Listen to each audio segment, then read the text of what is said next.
5 jours après le début du confinement, le bout du tunnel vous paraît peut-être encore bien loin, mais tenez bon, nous allons vous aider.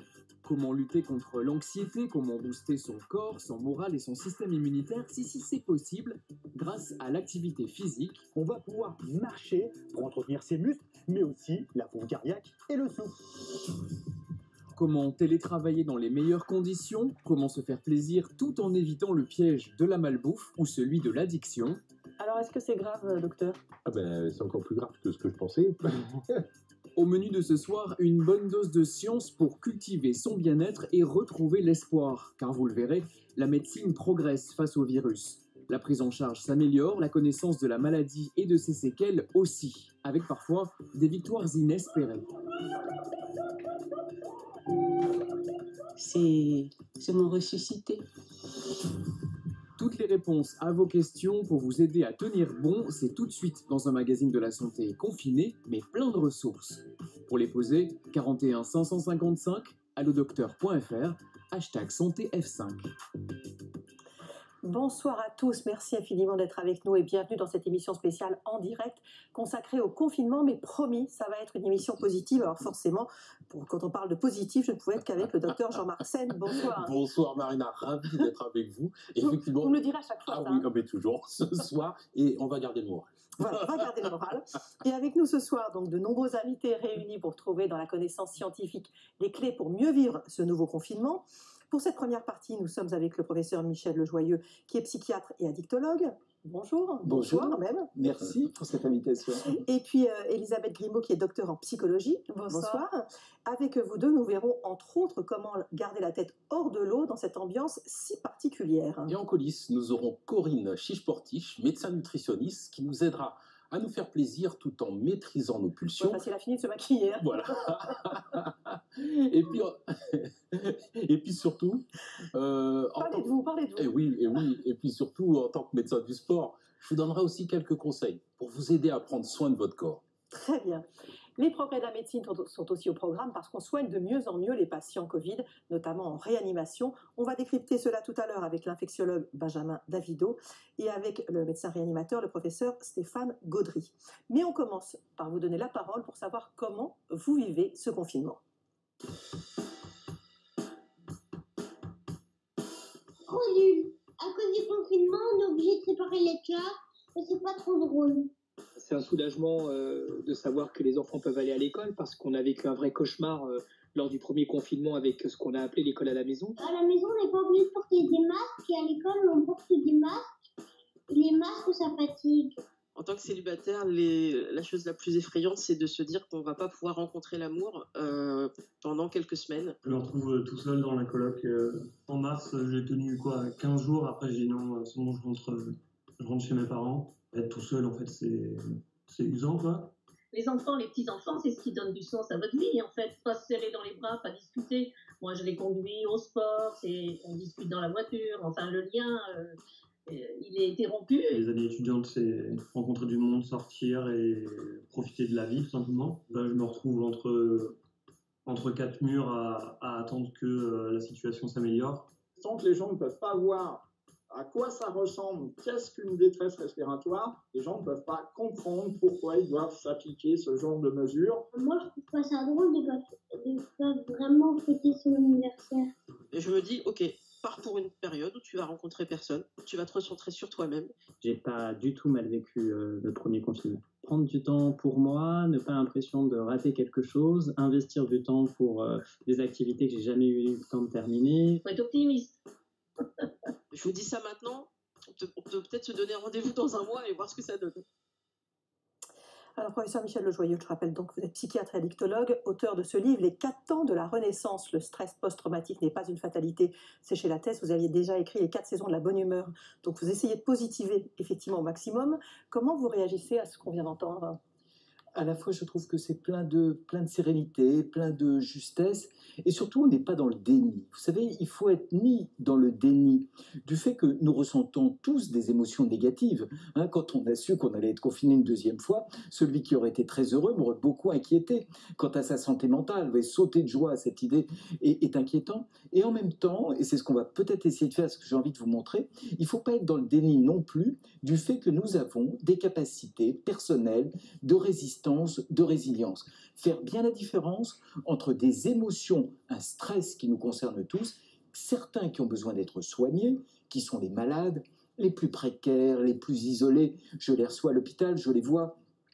Je pense aussi à la souffrance des soignants qui doivent changer de poste, avoir des horaires difficiles, avoir un statut qui est toujours aussi difficile. Donc tout ça, ils sont exposés à un stress. Et en même temps, chacune et chacun d'entre nous qui peut mobiliser des ressources. Donc vous voyez, on ne se ment pas. On ne dramatise pas, on n'est pas angélique, et entre les deux, on doit pouvoir trouver des stratégies alors de renaissance, de résilience. On va en parler. On va prendre une question téléspectateur. Et oui, directement une question sur la baisse du moral. Elisabeth Grimaud, une téléspectatrice nous demande comment garder le moral lorsqu'on nous annonce qu'on passera certainement Noël. Non, peut-être. Non, c'est pas bien ça. Vrai. Passeront peut-être Noël confinés, c'est vrai. Et le peut-être a son importance, effectivement, on ne sait pas. Alors, d'un côté, l'incertitude peut nous laisser espérer que l'on passera Noël avec la famille, et d'un autre côté, l'incertitude peut aussi nous laisser imaginer qu'on ne passera pas Noël avec notre famille. Alors, comment faire dans ces cas-là? Eh bien, peut-être se recentrer sur le quotidien, sur le jour, essayer d'avancer sur ce que l'on fait, positiver, et prendre conscience de ce que l'on a autour de soi et des ressources, comme le disait le professeur Lejoyeux tout à l'heure, des ressources que l'on a. On a réussi à passer un premier confinement, on peut réussir avec les mêmes ressources à passer ce second confinement et s'appuyer sur ce qui a marché lors du premier confinement. Vous voulez ajouter un mot? Oui, un petit mot. Vous savez, c'est tellement important l'incertitude qu'il y a des programmes psychologiques pour augmenter la tolérance à l'incertitude. Avec des petits exercices. Par exemple, vous achetez un ticket de loterie, c'est des exercices très nord-américains, vous attendez le tirage, vous gardez le ticket dans votre poche et vous devez résister à l'envie de savoir s'il est gagnant ou perdant. Vous regardez votre série préférée, vous n'en regardez pas le dernier épisode. Tout se passe comme si, au fond, on était jusqu'à maintenant dans une logique de maîtrise, de contrôle. Il va falloir qu'on s'entraîne à tolérer cette incertitude. Alors, le premier confinement qu'on a vécu a été riche d'enseignements, on l'a entendu, l'impact sur notre santé mentale n'a pas été négligeable, la consommation de psychotropes a notamment fait un bond. On fait le point tout de suite sur les chiffres avec Camille Leclerc. 8 semaines, 55 jours, 1320 heures, pendant lesquelles la France a été mise sous cloche au printemps dernier. Une longue période d'isolement, d'ennui, de perte du lien social, mais aussi de peur de la maladie et d'un avenir incertain, non sans conséquences pour la santé mentale des Français. Les troubles anxieux ont bondi dès la première semaine du confinement. Ils touchent plus de 26% des Français, contre seulement 13% avant l'épidémie en 2017.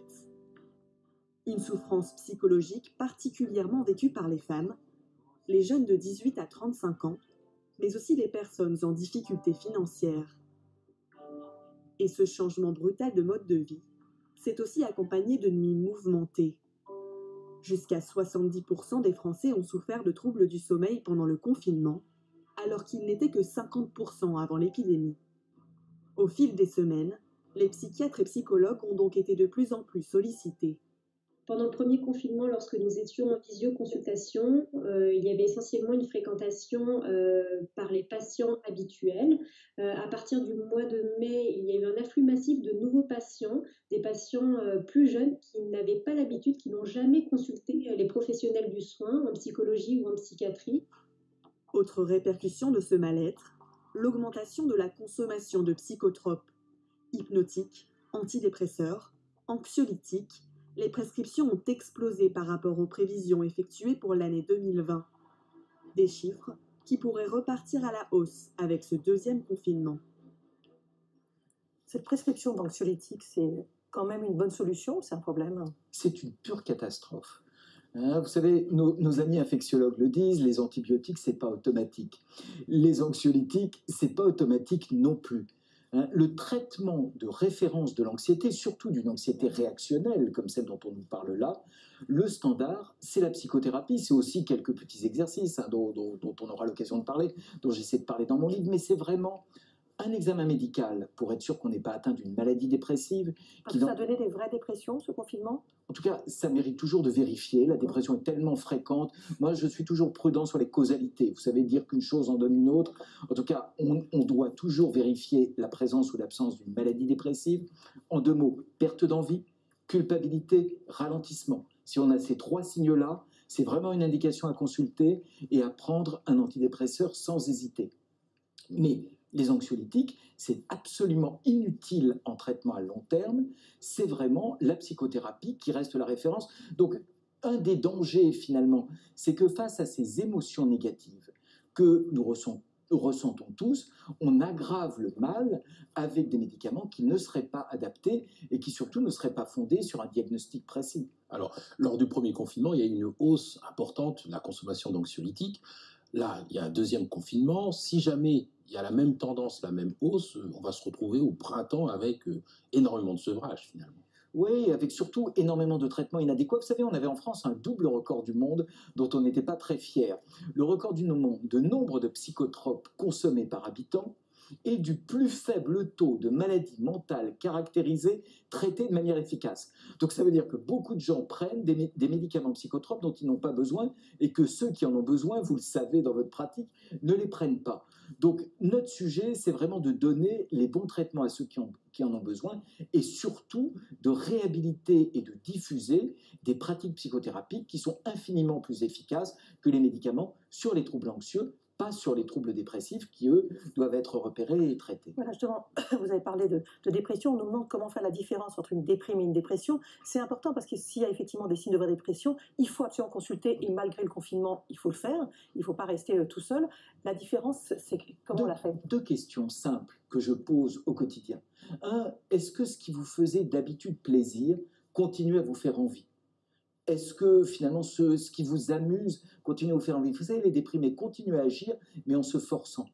2e question, est-ce que vous vous faites des reproches? Est-ce que vous avez l'impression que vous êtes trop payé, trop aimé, que tout le monde s'intéresse trop à vous, qu'au fond vous ne valez rien? Quand on a ces 2 signes-là, associés à de la fatigue et du ralentissement, à des troubles du sommeil et à de l'appétit, on a une maladie compliquée. On peut l'expliquer par le Covid, on peut l'expliquer par des tas de choses, par la situation, mais en tout cas, elle doit être traitée. Et on est d'accord qu'on va consulter. On va consulter, absolument. Et ce qu'on sait aussi, c'est que celles et ceux qui ont été infectés par le Covid doivent faire l'objet d'une particulière vigilance quant au risque de dépression. On retrouve, l'étude vient de sortir cette semaine, 30% de dépression majeure chez les personnes qui ont été infectées par le Covid. C'est pas plus grave que ça doit se repérer et se traiter, mais c'est une des conséquences de ce virus, c'est pas à vous que je vais le dire avec toutes les émissions que vous faites là-dessus, a des effets qu'on découvre à chaque fois, c'est un des effets possibles. Donc la dépression, on la dépiste et on la traite. L'anxiété, on a des mesures de prévention et surtout on a une psychothérapie. Une question qui nous est posée par un téléspectateur. Je vis seul, je dois télétravailler et avec le confinement, je ne peux plus voir personne. Je ne sais pas si je vais réussir à supporter ça à nouveau. Qu'est-ce qu'on peut lui répondre, Elisabeth Grimaud? Oui, alors c'est très difficile effectivement de vivre l'isolement et notamment l'isolement par rapport à d'autres personnes. Le télétravail nous empêche d'avoir quelque chose qui est absolument indispensable, c'est le toucher, c'est la présence physique. Et alors, ce que l'on peut essayer de proposer à cette personne, c'est d'essayer de maintenir quand même des visioconférences, la possibilité d'avoir une vidéo, d'avoir le son, ce qui nous permet, alors ça ne remplace pas la présence physique, mais ça permet toujours de pouvoir être en contact avec d'autres. Et puis aussi, en télétravail, c'est très important, c'est bien organiser ses journées. On voit souvent, vous savez, dans une structure. Oui, garder une structure, et puis on voit souvent, vous savez, la personne qui reste en pyjama avec son ordinateur. Et non, alors essayez vraiment de différencier la semaine du week-end. La semaine, on continue les habitudes qu'on avait l'habitude d'utiliser, c'est-à-dire que quand on se lève, on va sous la douche, on se lave, on prend son petit déjeuner, on va travailler, et puis ensuite on termine sa journée. Quand la journée est terminée, on arrête la journée, puisqu'on sait aussi que les personnes qui sont en télétravail ont tendance à plus travailler. Donc essayez de bien cadrer ça. Si on cadre sa semaine, alors on peut aussi se détendre un peu plus le week-end. Bien rythmé, bien structuré sa journée. Absolument. et surtout sortir de ce temps, mais je suis complètement d'accord avec vous, sortir de ce temps intermédiaire entre travail et repos. Vous voyez, ce temps où on répond quand même à un mail professionnel. Il faut se prendre des rendez-vous privés comme on se prend des rendez-vous professionnels. Vous voyez, là, si nous, on s'en va en disant on va répondre à un coup de fil, vous n'allez pas trouver ça très... Ah non, je vais mal le prendre. Ah, vous allez mal le prendre. Et bien, c'est pareil dans la vie privée. On n'est pas plus autorisé à sortir d'un repas, d'un moment intime pour une raison professionnelle. C'est plus compréhensible dans un sens, il faut que ça le soit dans l'autre sens. Et c'est ce que vous disiez, l'idée c'est de s'empêcher de le faire. C'est-à-dire qu'on va être tenté de répondre, eh bien non, on doit s'empêcher de le faire, c'est comme avec le ticket tout à l'heure. On vous promet, on ne va pas le faire. Hein. Mais je suis rassurée. Je n'ai même pas pris mon téléphone. Encore une question pour aider nos téléspectateurs. Je me réveille au milieu de la nuit, impossible de me rendormir, que faire? Ah oui, on reste à broyer du noir. Non, on ne reste pas à broyer du noir, on se lève, on fait quelque chose et puis ensuite on attend le prochain train du sommeil. Hein. Le train du sommeil en général ça vient, alors c'est peut-être au bout d'1 heure et demie, et ensuite dès que les premiers signes du sommeil arrivent, on va se coucher. Alors ça va être le bâillement, on évite les écrans puisque les écrans peuvent apporter cette fameuse lumière bleue qui va dire au cerveau c'est la lumière du matin, on se réveille. Non, pas d'écran, on prend un livre, on s'occupe et puis on retourne se coucher. Et puis tant pis, on va se fâcher avec les laboratoires pharmaceutiques, on ne prend pas d'hypnotique, on ne va pas tomber dans l'utilisation des hypnotiques régulières. On nous demande comment garder des liens pendant le confinement, et je préciserai notamment pour les personnes âgées, c'est quand même, parce que vous parliez des gens plus jeunes qui sont en télétravail, ils peuvent faire des Skype, différentes réunions, les personnes âgées n'ont pas tous forcément ce lien-là. Comment on garde ces liens? Oui, le lien à l'autre est un des besoins fondamentaux et effectivement, il faut impérativement pouvoir le garder par toutes les manières possibles. Hein. Essayer de continuer à discuter avec ses voisins. On peut discuter à travers la haie, on peut discuter avec son voisin, avec le balcon, on peut discuter... Les petits-enfants peuvent téléphoner. Voilà, les petits-enfants peuvent téléphoner, les petits-enfants peuvent envoyer des dessins, la poste continue à fonctionner. Je pense qu'on peut aussi revenir à des habitudes qu'on a un petit peu perdues, mais qui peuvent marcher, envoyer des beaux dessins. Ça fait plaisir de recevoir une enveloppe, d'ouvrir son enveloppe et de découvrir un magnifique dessin. Ça, c'est aussi un message positif que l'on peut envoyer aux familles et aux grands-parents. On peut s'appuyer sur une publication très récente des psychiatres du King's College à Londres, ça vient de paraître dans le Lancet, qui montre que plus on fait preuve d'altruisme, plus on fait des choses pour les autres, plus on se fait du bien à soi-même. Donc quand on appelle, quand on va voir quelqu'un, quand on prend en compte, quand on fait attention à l'autre, on se fait du bien. Aujourd'hui, c'est ce que disent les psychiatres du King's College, on a une sorte d'antidépresseur naturel à notre portée. L'altruisme est une sorte d'égoïsme aujourd'hui. C'est-à-dire que quand vous appelez l'autre, quand vous êtes en attention vis-à-vis de l'autre, vous traitez cette espèce d'état émotionnel que nous subissons tous et qui est de l'ordre de la tristesse. Une chose très concrète que l'on peut faire, c'est dresser la liste de gratitude. C'est se dire, et cette année, j'ai réussi des choses, ou j'ai eu des moments, des émotions positives. C'est grâce à certaines personnes, eh bien, on va dresser la liste de ces personnes, les appeler pour les remercier. Et comme vous le disiez, non seulement on va leur faire plaisir, mais on va aussi se faire plaisir à soi-même. Et vous disiez tout à l'heure, si on ne dort pas la nuit, on peut lire. On sait que les librairies sont fermées, mais la plupart des librairies, vous pouvez commander et aller chercher devant la librairie. Ça vous fait une petite occasion de sortir et de prendre l'air. Vous commandez sur Internet dans vos librairies et vous aurez des livres pour le confinement. Il y a un phénomène qu'ont vécu beaucoup de gens chez eux durant le premier confinement, que vous pouvez connaître dans les jours à venir, c'est la crise de panique. Alors c'est parfois d'autant plus inquiétant que ça peut se traduire par une difficulté à respirer, ce qui est également un symptôme de complication du Covid. Donc on va s'arrêter un moment sur ces symptômes et vous dire quoi faire avec notre urgentiste Anthony Chauvin. Bonjour Anthony. Bonsoir Marina. Est-ce que vous avez eu beaucoup de ces crises de panique durant le premier confinement?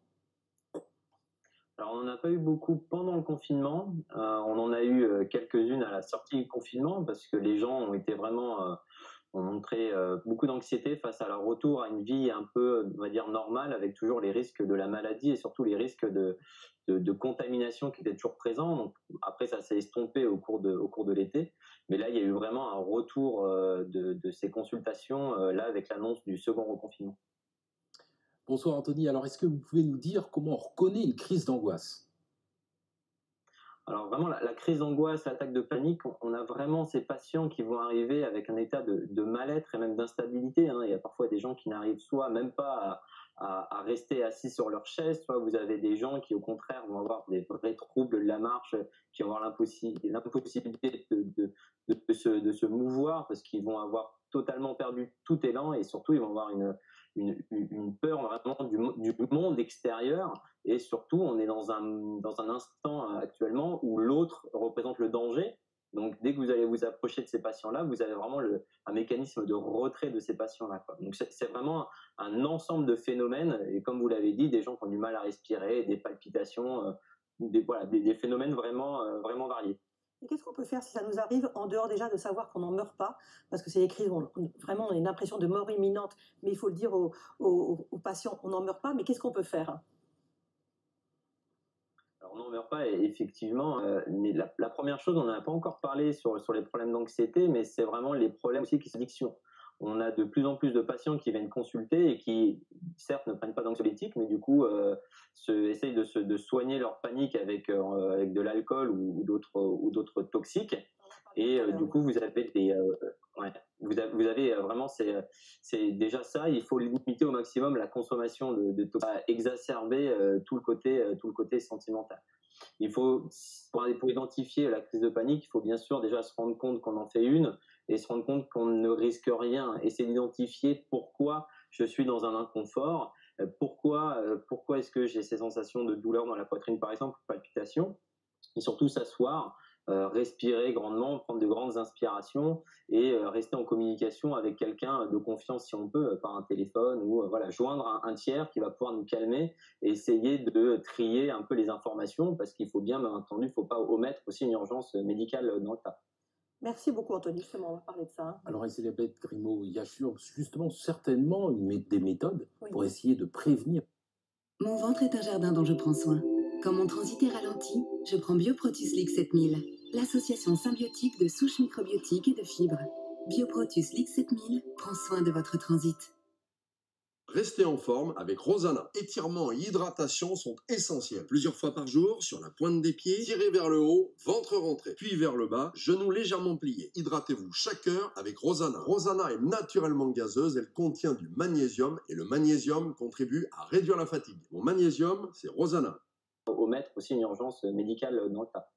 Merci beaucoup Anthony, justement on va parler de ça. Alors Elisabeth Grimaud, il y a justement certainement des méthodes pour essayer de prévenir justement ces crises d'angoisse. Alors une méthode qui est assez simple à mettre en place et assez pratique lorsqu'on se sent un petit peu débordé, c'est d'essayer de revenir à ici et maintenant à travers ces 5 sens. Et pour ça on peut faire la technique du 5, 4, 3, 2, 1.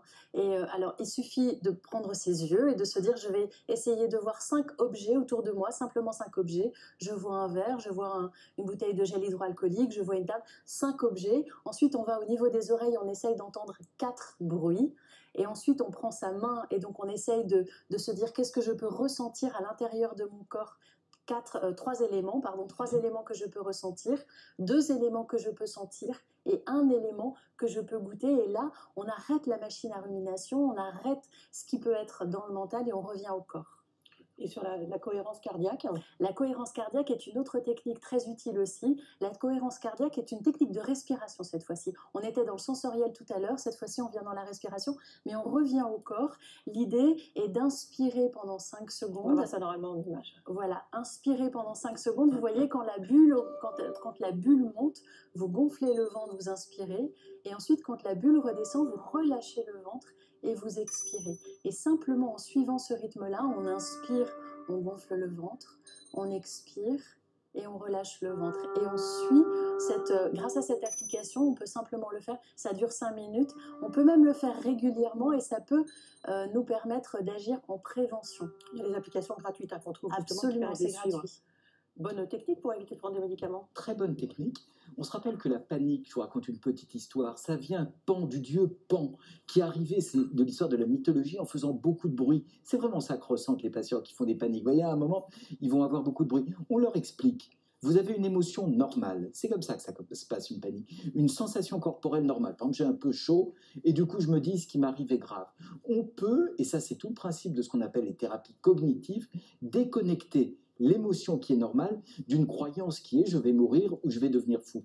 Donc un peu au calme, après tout ce que vous proposez et qui est très très bien en urgence, on va apprendre à déconnecter ces 2 éléments, émotion et croyance, et là aussi ça va bien marcher.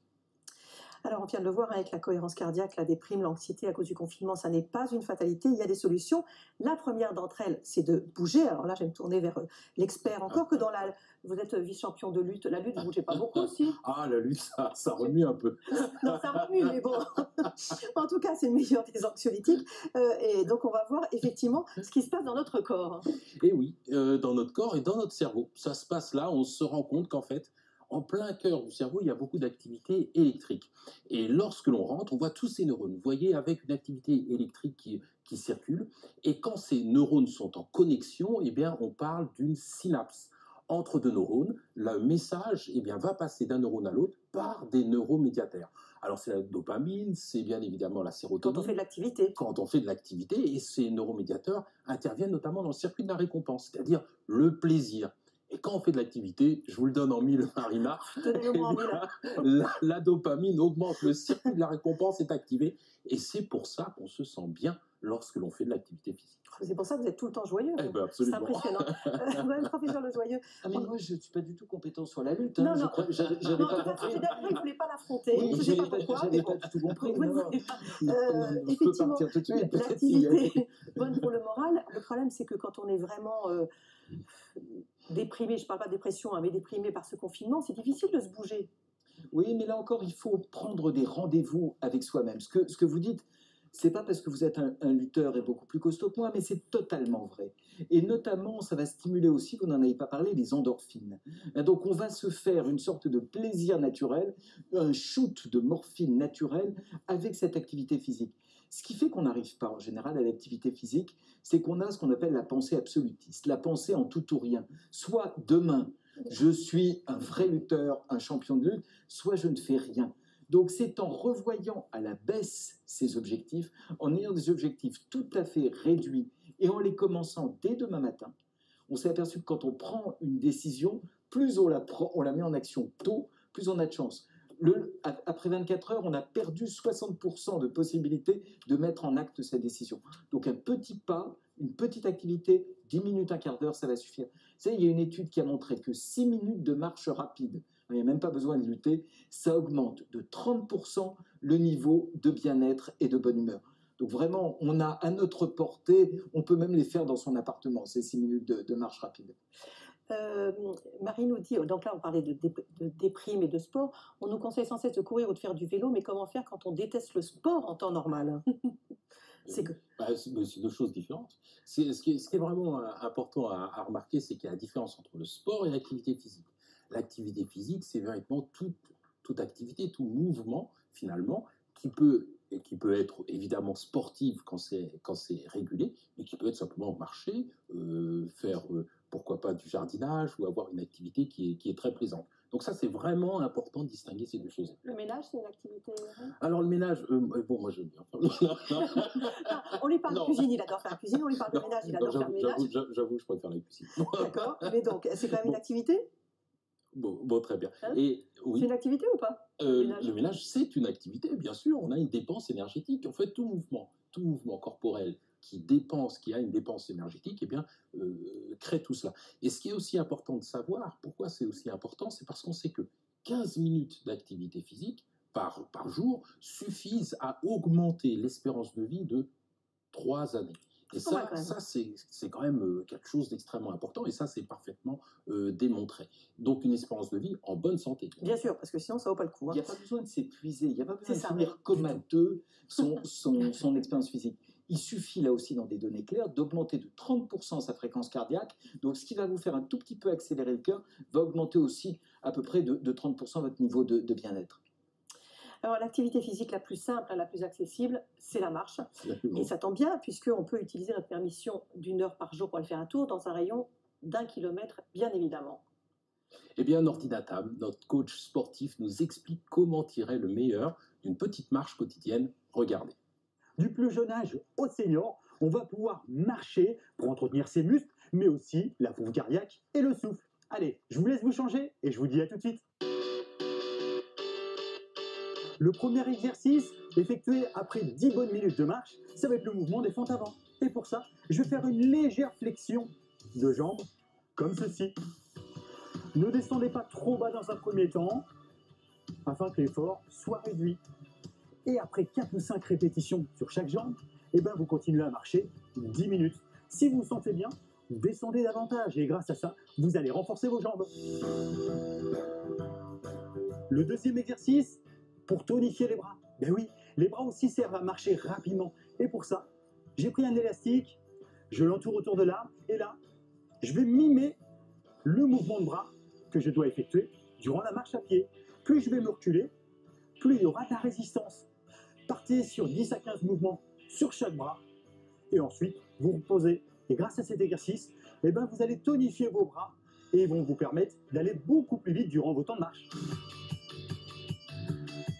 Le troisième exercice, pour renforcer les mollets qui vont être énormément sollicités durant la marche à pied. Et pour ça, vous pouvez utiliser chez vous une marche ou, pourquoi pas en extérieur, une racine. Je vais poser les pointes de pied sur la racine, les talons en contrebas, et là en soufflant, je vais pousser pour ramener les talons vers le haut. J'inspire, je descends, je souffle, je pousse. J'inspire, je descends, je souffle, je pousse. Et grâce à cet exercice-là, non seulement je vais travailler la mobilité articulaire au niveau de la cheville, mais je vais énormément solliciter les mollets qui vont me permettre d'aller beaucoup plus vite après durant la marche à pied. Pour terminer, quelques conseils. Le premier, pensez à vous étirer. Même si on est sur une activité douce, les mollets, les cuisses, le dos également vont être énormément sollicités. Le deuxième, variez les plaisirs. Les montées, les descentes, les marches, le plat, tout est bon à prendre durant la marche à pied. Et puis enfin, on n'attend pas d'avoir soif pour s'hydrater. Allez, à vous de jouer, bonne marche et à bientôt. On s'hydrate avec de l'eau, bien évidemment.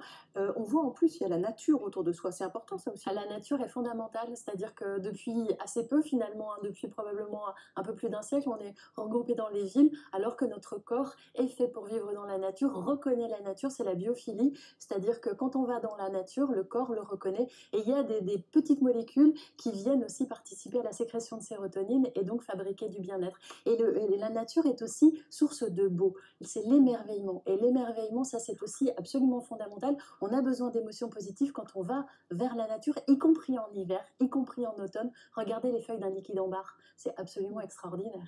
Justement, fabriquer du bon et du bien. Quelques petites astuces? Oui, 2-3 petits simples. La nostalgie, ça fait extraordinairement du bien. On s'est aperçu que ceux qui avaient une aptitude à être nostalgiques, une vieille musique, un vieux film, un vieux vêtement, c'est pas le moment de tout jeter dans son appartement. Gardez, c'est un peu poussiéreux, mais gardez ces choses. Donc ça, pour le présent, pour vivre un présent qui, on voit, est très tendu, 10 minutes par jour de déconnexion. Ce qu'on appelle le mind wandering, le moment où l'esprit va se balader. On se prend ces 10 minutes, éventuellement aidé par une musique, un livre, une image, et on va laisser venir les pensées. Et cette capacité à lâcher prise pendant 10 minutes, on va y arriver sur 10 minutes, va être là aussi quelque chose de très protecteur, et on s'aperçoit que ça marche. Dernière chose, pour gérer, moi je pense qu'il faut reprendre ses temps, hein, c'est ce que j'écris sur les temps de la Renaissance, il faut réadapter son temps sur le futur. On a un vrai sujet, c'est qu'au fond, on tolère d'autant mieux le futur qu'on est un peu canaille, un peu chercheur de nouveautés, un peu aventurier. Alors c'est difficile en plein confinement, le moment ne s'y prête pas, et celles et ceux qui nous entendent, eh ben, il faut être encore plus imaginatif pour chercher quelque chose de nouveau. Ça va être peut-être, vous pouvez le tenter, Marina, si vous voulez, pour une émission. Vous mettez un vêtement que vous n'auriez jamais imaginé mettre à l'antenne. Vous voyez, ça peut être un défi. Je vous enverrai une photo. Vous m'enverrez une photo. Et vous allez voir dans quel état de stimulation, à la fois émotionnelle et cérébrale vous êtes. Vous essayez une musique qui n'est pas possible, ou un repas qui n'est pas du tout vrai. On a besoin de cette nouveauté avec quelque chose, alors c'est pas complètement vrai, mais quand même autour de la dopamine, de la recherche de sensations et de la nouveauté. Un peu de nostalgie, un peu d'inattention et un peu de nouveauté. Très bien. Un souci, c'est le télétravail. On a cette question: au secours, je télétravaille sur mon canapé ou allongé sur mon lit. À la fin de la journée, j'ai mal partout. C'est normal, c'est normal, parce que lorsqu'on travaille à la maison, que ce soit sur son canapé ou sur son lit, on peut être mal installé et prendre des postures parfois acrobatiques. Alors, ces positions sont très mauvaises pour le dos. En fait, le mieux, c'est de travailler le plus possible devant une table. Que ce soit debout, ça se fait de plus en plus d'ailleurs, ou assis, mais à condition de se lever souvent. Le secret, c'est le mouvement. C'est lui qui vous évite le mal de dos ou les douleurs au cou. On peut aussi s'étirer, faire des assouplissements, par exemple, avant de démarrer son travail ou pendant la journée. une fois toutes les 2 heures par exemple. Et bien sûr, on peut le faire également après avoir arrêté de travailler. Encore une petite remarque pour vous. On nous dit le sexe est le meilleur sport du confinement. Je voulais savoir ce que vous en pensiez en tant que médecin du sport ou que athlète de haut niveau. Choisissez, je ne m'immisce pas moi. Alors évidemment, oui, le sexe, bien sûr, c'est une bonne activité physique. C'est une bonne activité physique. On a vu avec beaucoup de sécrétions d'endorphines, beaucoup de sécrétions de dopamine, beaucoup de sécrétions de sérotonine. Là, ça va.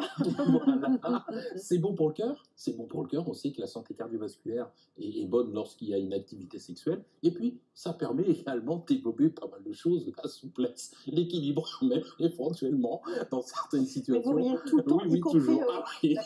Voilà. Tout ça, c'est absolument parfait. Donc, c'est bon pour le moral. Allez-y, sans aucun problème. Alors, reste que le couple en confinement, c'est pas forcément évident. Comment on fait pour entretenir le désir dans ces moments où on est en permanence l'un sur l'autre quand même? Oui, alors peut-être justement, ce côté l'un sur l'autre, c'est bien de laisser chacun vivre sa vie aussi pendant le confinement. C'est-à-dire ne pas toujours être l'un sur l'autre. On a besoin de temps à soi, y compris pendant ce confinement. Donc être ensemble, c'est bien, mais être chacun de son côté, c'est aussi important. Pouvoir préserver des activités qui nous sont propres pour ensuite avoir plus l'envie de revenir vers l'autre. Et ça, c'est effectivement très intéressant. Et puis, je repensais aussi à l'activité sexuelle. Après l'activité sexuelle, on peut aussi être dans le mind wandering, c'est-à-dire rester un petit peu tranquille, essayer de songer et être dans une dynamique positive, simplement en étant près de l'autre. Il y a aussi, on peut développer la tendresse pendant ce confinement, et cette tendresse, elle est aussi extrêmement importante, on en a besoin. Alors, Michel Lejoyeux, sans transition, pour les célibataires. Je m'inquiétais, sans transition. Si on reste sur le sujet précédent, il y a quelque chose qui fait extraordinairement du bien au couple, c'est la gratitude. Vous avez commencé à le dire, ce qui peut rendre une soirée beaucoup plus chargée d'émotions positives, c'est une lettre de gratitude. On l'écrit. On écrit les 3 principaux motifs de gratitude qu'on a vis-à-vis de celle ou celui qui partage sa vie. Les motifs de râler, on les a très spontanément, très naturellement. Cela, il n'y a aucun effort pour les trouver. Mais on va faire ce petit effort-là de gratitude, et derrière, il va se passer tout ce que vous avez raconté encore plus souvent et encore plus intensément. Alors ça, c'est pour les couples, Michel Lejoyeux, mais alors pour les célibataires, c'est pas simple non plus. Bien sûr, c'est pas simple. Et évidemment, il y a quand même ce sujet du contact. Il y a ce sujet du contact qui est devenu encore plus difficile avec le confinement.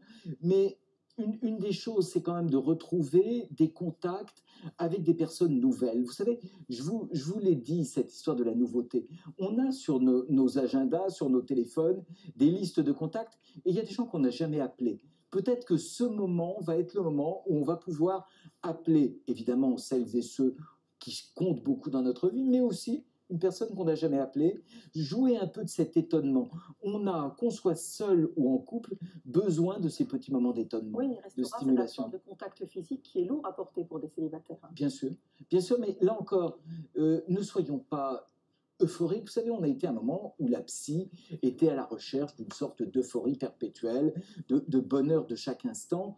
La psychologie et la psychiatrie d'aujourd'hui, c'est repérer les malades, et on sait qu'il y en a qui vont mal, et c'est pas parce qu'on parle de ces expériences positives qu'on les oublie, et c'est aussi être beaucoup plus dans une résistance, dans ce que j'appelle une renaissance, mais une renaissance modeste, intégrant la difficulté de la situation. Et si je vous dis autre chose aujourd'hui, celles et ceux qui nous écoutent vont penser que je suis à côté de la réalité. Et quand on est célibataire, forcément on attend l'amour de l'autre, mais avant d'aller vers l'amour de l'autre, peut-être peut-on aller vers l'amour de soi-même. Il y a un geste qui est tout simple, c'est se prendre soi-même dans ses bras. Et ça fait beaucoup de bien, simplement rester soi-même un peu dans ses bras et essayer d'apprécier ce que l'on est, aller vraiment vers l'amour de soi, pour ensuite aller vers l'autre en étant soi-même, aimé de soi-même.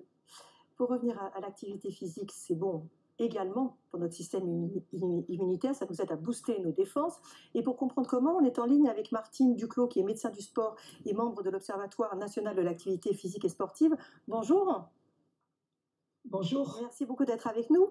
Expliquez-nous un petit peu cette activité physique et son lien avec l'immunité. Alors, les liens sont multiples. Le premier, l'effet d'une session d'exercice, donc même si vous ne faites pas régulièrement d'exercice, si vous allez faire 30 minutes d'un exercice modéré, on sait que ça va booster l'immunité en ce sens que vous allez induire une augmentation de la capacité des globules blancs, ce qu'on appelle la capacité phagocytaire, c'est-à-dire la capacité à digérer des éléments qui sont étrangers à votre organisme. Donc, en fait, ça augmente l'immunocompétence de vos cellules auto-immunes. Et puis la deuxième chose, il y a aussi une diminution des sécrétions de ce qu'on appelle les cytokines inflammatoires, donc en fait des pseudo-hormones produites par vos cellules immunitaires qui ont pour but de provoquer une réaction inflammatoire.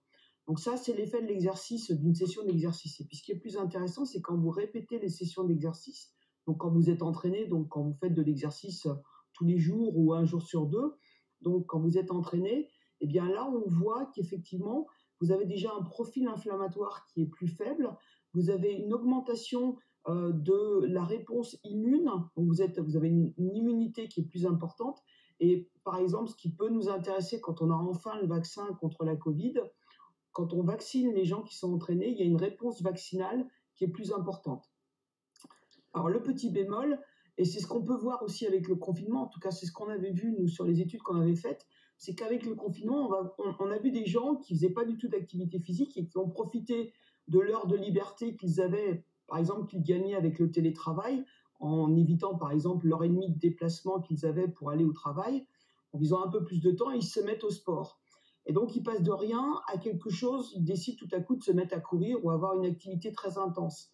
Et donc le fait d'avoir, s'ils ont une activité très intense, là ça peut déprimer de façon transitoire, mais quand même, ça peut durer une journée à une journée et demie, ça peut déprimer l'immunité. Donc là, c'est pas un effet très, très positif. Mais par contre, quand on a vraiment un entraînement régulier, on booste l'immunité. Et puis le deuxième effet aussi, c'est qu'on sait que quand on est entraîné, quand on a une activité régulière, on n'est pas obligé de faire de la lutte, hein, la marche régulière, c'est considéré comme un entraînement, une activité régulière, eh bien, on diminue de moitié le risque d'avoir un diabète, ou d'avoir une obésité, et on sait que l'obésité et le diabète, en eux-mêmes, induisent une dépression de l'immunité qui favorise... Martine Duclos, on peut dire probablement que, pour faire passer un message, que pour les malades chroniques, c'est pas le moment d'arrêter son activité physique. Ah, surtout pas, s'il y a un message à retenir, d'abord parce que dans les maladies chroniques, l'activité physique fait partie à part entière de leur traitement. C'est pour ça qu'on s'était aussi un petit peu battu pour qu'ils puissent maintenir leur activité physique et que les salles de sport restent ouvertes au moins pour les patients qui ont une maladie chronique. Donc ils doivent maintenir leur activité physique et ils doivent l'adapter, en faire un peu à l'intérieur et profiter de l'heure à l'extérieur pour faire de l'activité physique. Merci beaucoup pour cet éclairage. Merci beaucoup Elisabeth Grimaud, on vous libère.